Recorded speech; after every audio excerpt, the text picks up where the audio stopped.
नमस्कार दोस्तों, आप सभी का साहित्य ज्ञान पर हार्दिक स्वागत है। दोस्तों, आज हम आदिकाल में अपभ्रंश साहित्य के बारे में अध्ययन करेंगे। पिछली क्लास में हमने आदिकाल के अर्थ एवं परिभाषा व इसकी विशेषताओं के बारे में अध्ययन किया था। अगर आपने वो क्लास नहीं देखी हो तो उस क्लास को देखें।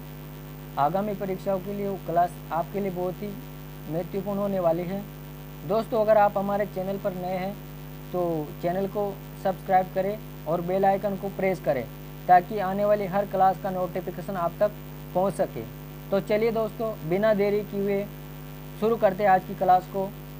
अपभ्रंश साहित्य, जिसका समय 8वीं से 9वीं शताब्दी के मध्य माना जाता है। चंद्रधर शर्मा गुलेरी ने उत्तर अपभ्रंश को पुरानी हिंदी नाम दिया है। आचार्य रामचंद्र शुक्ल ने साहित्यिक अपभ्रंश को पुरानी हिंदी कहा है। याद रखिएगा दोस्तों कि चंद्रधर शर्मा ने उत्तर अपभ्रंश को क्या नाम दिया है, तो इन्होंने उत्तर अपभ्रंश को पुरानी हिंदी नाम दिया है। जबकि साहित्यिक अपभ्रंश को पुरानी हिंदी नाम किसने दिया है, तो रामचंद्र शुक्ल ने दिया है। अगला अपभ्रंश का सर्वप्रथम उल्लेख वल्लभी के राजा धारसेन द्वितीय के शिलालेख में मिलता है। अपभ्रंश साहित्य के प्रमुख कवि स्वयंभू, पुष्पदंत, धनपाल, हेमचंद, राम सिंह, अब्दुल रहमान व जोइंदू है। स्वयंभू, इनका समय 783 ईस्वी और 8वीं शताब्दी में माना जाता है। जन्म इनका कर्नाटक में हुआ था और डॉक्टर नगेंद्र इन्हें कौशलवासी मानते हैं। डॉक्टर वैयाणी ने इन्हें अपभ्रंश का वाल्मीकि कहा है और भोलाशंकर व्यास ने इनको अपभ्रंश का कालिदास कहा है। जैन साहित्य में रामकथा लिखने वाले प्रथम कवि माने जाते हैं कौन? स्वयंभू। स्वयंभू पहले से थे लेकिन बाद में इन्होंने जैन पंथ को अपना लिया था। स्वयंभू ने स्वयं को कुकवि कहा है। महत्वपूर्ण बिंदु है दोस्तों, याद रखिएगा। पूछा जा सकता है कि आदिकाल के किस कवि ने स्वयं को कुकवि कहा है, तो किसने कहा है? स्वयंभू ने। याद रखिएगा। रामकुमार वर्मा ने हिंदी का प्रथम कवि माना है स्वयंभू को। स्वयंभू ही जैन परंपरा के प्रथम कवि के रूप में जाने जाते हैं। इनकी प्रमुख रचनाएं पयुमचर्यु या पद्मचरित, अपभ्रंश की रामायण कथा है इसमें, और दूसरी रचना है ऋट्टनेमिचर्यु, 8वीं सदी कृष्ण कथा वर्णित है इसमें, और इसे हरिवंश पुराण भी कहा जाता है। महत्वपूर्ण बिंदु है दोस्तों, याद रखिएगा। इस रचना में लगा समय 6 वर्ष 3 माह और 17 दिन। और अगली रचना है स्वयंभूचंद नागकुमारचर्यु, पयुमचर्यु, पद्मचरित, जो कि रामकथा पर आधारित रचना है। इस रचना में 5 खंड है। 5 कांड है: विद्याधर कांड, अयोध्या कांड, सुंदरकांड, उत्तरकांड और बुद्धकांड। और इस रचना में कुल 1200 श्लोक है। इसमें राम के चरित्र का वर्णन है। इस रचना में कुल 90 संधियाँ लिखी गई। 90 संधियों में से स्वयंभू द्वारा 83 संधियाँ लिखी गई। बाकी संधियाँ इनके पुत्र त्रिभुवन ने पूरी की है।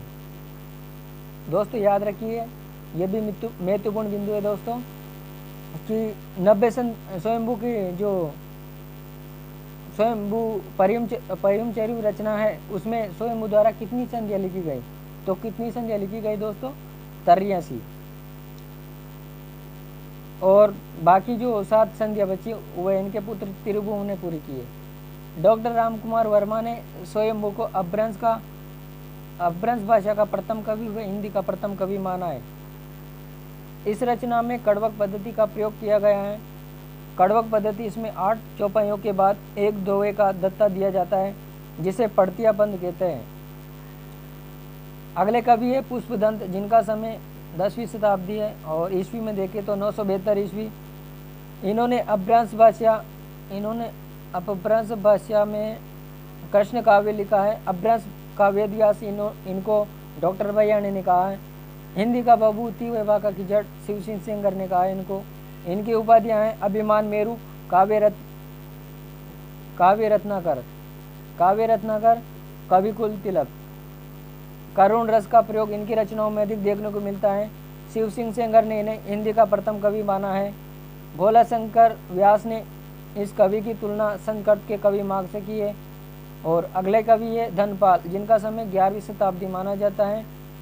वागपति राजमुंज के कवित्व सभा रत्न थे ये, और वागपति राज ने ही धनपाल को सरस्वती की उपाधि प्रदान की थी। इनकी रचनाएं भविष्यत काल या भविष्यत कथा। पाश्चात्य विद्वान विंटरनित्ज महोदय ने इस रचना को रोमांटिक महाकाव्य की संज्ञा प्रदान की। मोस्ट इंपोर्टेंट दोस्तों, याद रखिएगा।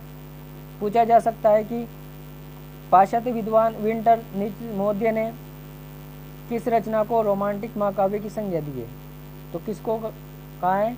भविष्यत काल को, जिसके लेखक है पुष्पदंत। इस रचना में साधारण वणिक पुत्र को नायक तत्व प्रदान किया गया है। इससे पूर्व की रचनाओं में नायक दिव्य गुणों से युक्त व विशिष्ट वर्ग के होते थे। अगले कवि है हेमचंद्र, जिनका समय 12वीं शताब्दी माना जाता है।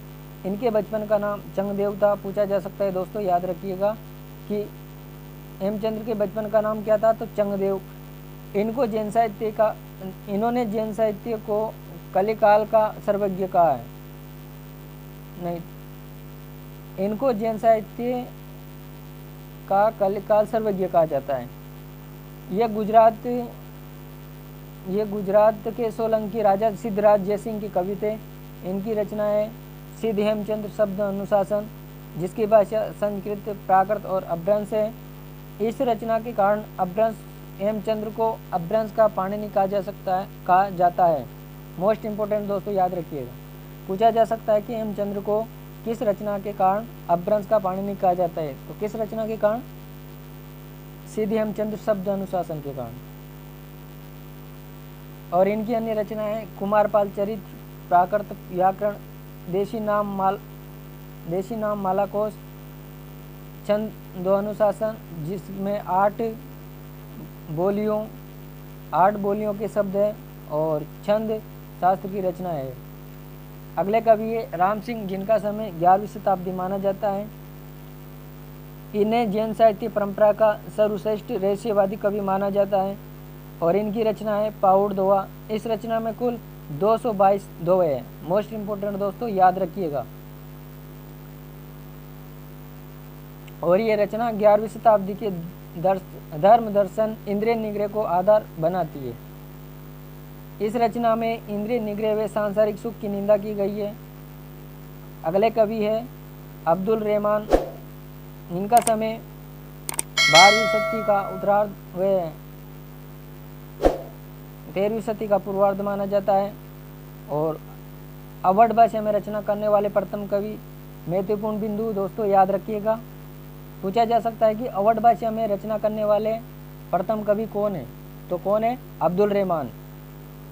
हिंदी भाषा में रचना करने वाले प्रथम मुसलमान कवि, ये भी महत्वपूर्ण बिंदु है दोस्तों। आचार्य हजारी प्रसाद द्विवेदी के अनुसार ये हिंदी के प्रथम कवि माने जाते हैं। इनकी रचनाएं संदेश रासक। इस रचना में विक्रमपुर की वीरहिणी का वर्णन किया गया है। महत्वपूर्ण बिंदु है दोस्तों, याद रखिएगा। और ये खंड काव्य है, इसमें कुल 216 छंद है। इस रचना में 6 ऋतु का वर्णन है तथा जिसकी शुरुआत ग्रीष्म ऋतु से होती है। अगले कवि है जोइंदू, अपभ्रंश में दोहा काव्य परंपरा अपनाने वाले प्रथम कवि है। आदिकाल में दोहा चौपाई छंद की विधिवत शुरुआत जोइंदू व राम सिंह से नहीं की थी, और इनकी रचना परमार्थ प्रकाश 6वीं शताब्दी। यह रचना धर्म दर्शन एवं इंद्रिय निग्रह को आधार बनाती है। और दूसरी रचना इनकी योगसार 6वीं शताब्दी।